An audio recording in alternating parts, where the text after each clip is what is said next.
नमस्कार दोस्तों, आप सभी का स्वागत है। तो आज मैं बात करूंगा एशियन टाइल्स के बारे में। और ये जो एशियन टाइल्स है वे अपने आप में एक टाइल्स की एक शानदार कंपनी है।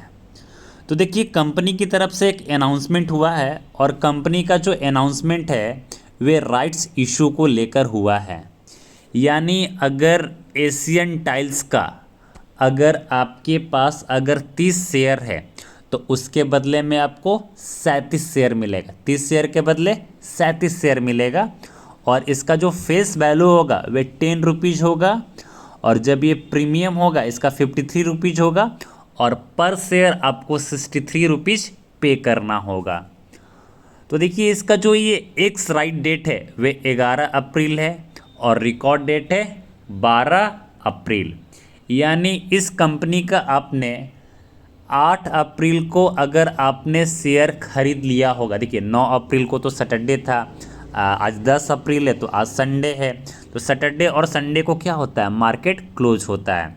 तो अगर आपने फ्राइडे को यानी 8 अप्रैल को अगर आपने ये शेयर खरीदा है तो उसके बदले आपको 30 शेयर के बदले 37 शेयर मिलेंगे। चलिए, कंपनी का अब हम थोड़ा सा ग्राफ के बारे में बात कर लेते हैं कि कंपनी का ग्राफ क्या है। देखिए, ये 1 डे का आपको यहाँ पर ये इस तरह से है। अगर मैं 5 डेज की बात करूँ तो देखिए किस तरह से 105 का इसने यहाँ पर लो बनाया था और देखिए कंपनी किस तरह से आगे की तरफ गया। अगर 1 महीने की मैं बात करूँ तो 1 डे में लगभग 1% डाउन है, 5 डे में लगभग ये 9% का रिटर्न दिया है। 1 महीने की मैं बात करूं तो लगभग इसने 12% का एक शानदार रिटर्न दिया है।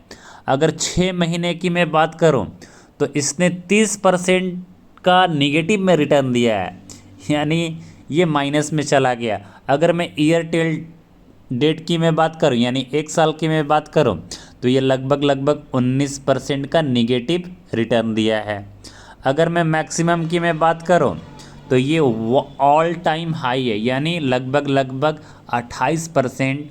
यानी जब इस कंपनी का जब आईपीओ आया था वे उससे 28% ऊपर की तरफ है। देखिए, कंपनी का थोड़ा सा मैं ग्राफ देख लेता हूँ। देखिए, जब कंपनी का जब लिस्टिंग हुआ था वे लगभग 89 रुपीज़ के आसपास हुआ था। और देखिए कंपनी किस तरह से, देखिए कंपनी जब लिस्टिंग हुआ था उसका जो प्राइस था वे किस तरह से नीचे चला गया था। बट कंपनी का जो फंडामेंटल्स है वे काफ़ी ज़्यादा स्ट्रॉन्ग है अपने आप में। देखिए, एक टाइम पे तो ये क्या बोलते हैं, इसने 19 रुपया के आसपास भी इसने लो बनाया था और उसके बाद देखिए 2014 के बाद इस कंपनी ने किस तरह से बाउंस बैक किया और इसका जो शेयर प्राइस है वे लगभग आपको 500 से भी ऊपर जाता हुआ दिखाई दिया था। और फिर 500 के ऊपर से फिर देखिए किस तरह से कंपनी के अंदर गिरावट हमें देखने को मिला। यानी इस स्टॉक्स का फंडामेंटल तो स्ट्रॉन्ग है ही और प्लस ऑपरेटर के ऊपर भी डिपेंड करता है। और देखिए कंपनी ने किस तरह से यहाँ पर 12 जून 2020 को 134 रुपये का लो बनाया पैंडेमिक में और फिर उसके बाद देखिए यहाँ से सीधा आपका डबल पैसा हो गया और फिर वहाँ से देखिए थोड़ा सा गिरावट हमें देखने को मिला और ये गिरावट होकर लगभग 133 के आसपास आया और फिर वहाँ से और ज़्यादा हाई बनाने के बाद फिर इस कंपनी के अंदर लगभग ये अपना जो लो बनाया था वे 100 रुपीज़ के आसपास बनाया था।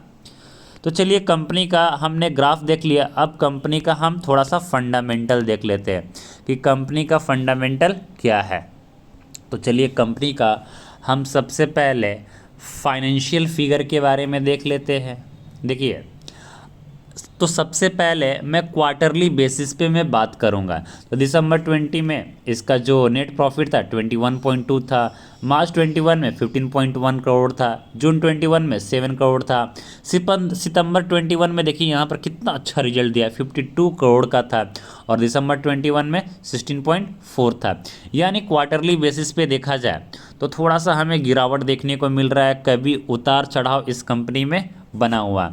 यानी अगर मैं पूरे साल की अगर मैं बात करूं तो मार्च 17 में जो इस कंपनी का जो रेवेन्यू था वे 1068 करोड़ था और इसका जो नेट प्रॉफिट था वे 45.1 करोड़ था।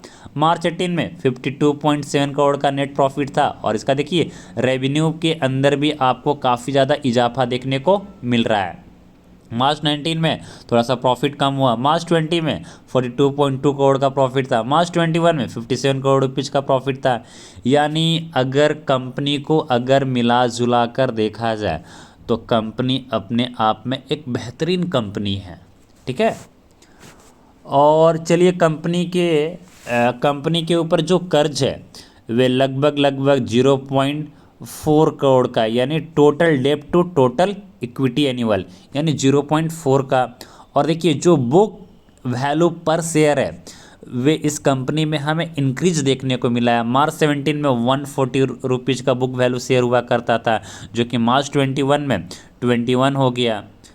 और इसका EBITDA देखा जाए तो ये भी काफ़ी अच्छा है अपने आप में, थोड़ा सा मार्च 17 के कंपेयर में आपको गिरावट देखने को मिला। और देखिए कंपनी का बुक वैल्यू पर शेयर का जो ग्राफ है वे काफ़ी इम्प्रूवमेंट होता हुआ आपको दिखाई दे रहा है। और चलिए कंपनी का हम थोड़ा सा शेयर होल्डिंग पैटर्न की बात कर लेते हैं। तो कंपनी में जो प्रमोटर्स के जो होल्डिंग है वे 26.12% से बढ़ाकर इन्होंने 29% कर लिया है। एफआईज की भी बात किया जाए तो एफआईज भी यहाँ पर अपना होल्डिंग बढ़ा चुके हैं। म्यूचुअल फंड की बात किया जाए तो इसमें इतना ज़्यादा परसेंटेज म्यूचुअल फंड का भी आपको लगभग 0% का होल्डिंग है, यानी म्यूचुअल फंड ने अपना माल बेचकर निकल गए हैं।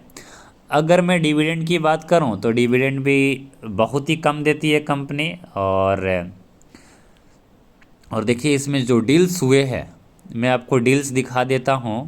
17 जनवरी 2022 को देखिए 120 रुपये 90 पैसे के ऊपर ये लगभग 13 लाख का क्वांटिटी उठाया गया, यानी ये 13 लाख का मतलब ये सेलिंग हुआ है और 17 जनवरी को इसमें परचेजिंग हुआ है। तो अपने आप में अगर मैं कंपनी का अगर ओवरव्यू देखूं तो कंपनी का जो मार्केट कैप है वे लगभग 658 करोड़ रुपए के आसपास है। Profit earning ratio term to term देखा जाए तो 6.6 है। प्राइस टू बुक वैल्यू देखा जाए तो 1 है। ऑपरेटिंग प्रॉफिट मार्जिन देखा जाए क्वार्टरली बेसिस पे तो 8.5 है। डिविडेंड 0.4 है। ऑपरेटिंग रेवेन्यू क्वार्टर में आपको 13.6% इंक्रीज देखने को मिला था लास्ट ईयर के कंपेयर में। नेट प्रॉफिट में थोड़ा सा पिछले क्वार्टर के मुकाबले 29% हमें डिक्रीज देखने को मिला। ऑपरेटिंग प्रॉफिट की मैं बात करूं तो 37.1 करोड़ रुपये, इसमें भी थोड़ा सा 25% का हमें गिरावट देखने को मिला। Operating revenue term to term इसका 36.2% इंक्रीज हुआ है। Net profit term to term की मैं बात करूं तो 123.7% से इंक्रीज हुआ है। Basic EPS term to term की मैं बात करूं तो 17.5 है, यानी पिछले साल के कंपेयर में 123.8% हुआ है। RSI इंडेक्स देखा जाए तो 63 है और MFI इंडेक्स देखा जाए तो 57.1 है। तो अगर मैं पूरे ऑल ओवर की मैं बात करूं तो ये कंपनी अपने आप में एक शानदार कंपनी है। अगर इस कंपनी में अगर आपको इन्वेस्ट करना है तो जब राइट इशू के जब शेयर कंपनी के ऊपर जब लिस्ट हो जाए तो हमें देखिए तो जो कंपनी का जो पर राइट इशू शेयर है वह 63 रुपीज़ है। तो यानी इस कंपनी में आपको थोड़ा बहुत गिरावट देखने को मिलेगा। अगर इस कंपनी में अगर आपको बाई करना है तो बाई रेंज मेरा ये रहेगा 80 से 90 रुपये के बीच में रहेगा, यानी 100 रुपीज़ के भी अगर नीचे जाता है तो आप इसमें अपना एक फ्रेश पोजीशन ले सकते हैं। और अगर आपने 100 रुपीज़ के अगर नीचे लेते हैं तो अपने आप में काफ़ी एक अच्छी बात होगी। और जो आपका जो पैसा है वे 2 गुना 3 गुना 4 गुना इस कंपनी के अंदर इतना दम है कि आपका जो पैसा है वह 3 गुना 4 गुना 5 गुना तक आपका पैसा बना सकता है। वीडियो अच्छा लगा हो तो अपने दोस्तों के साथ शेयर कीजिए और चैनल को सब्सक्राइब करना ना भूलें। जय हिंद, जय भारत।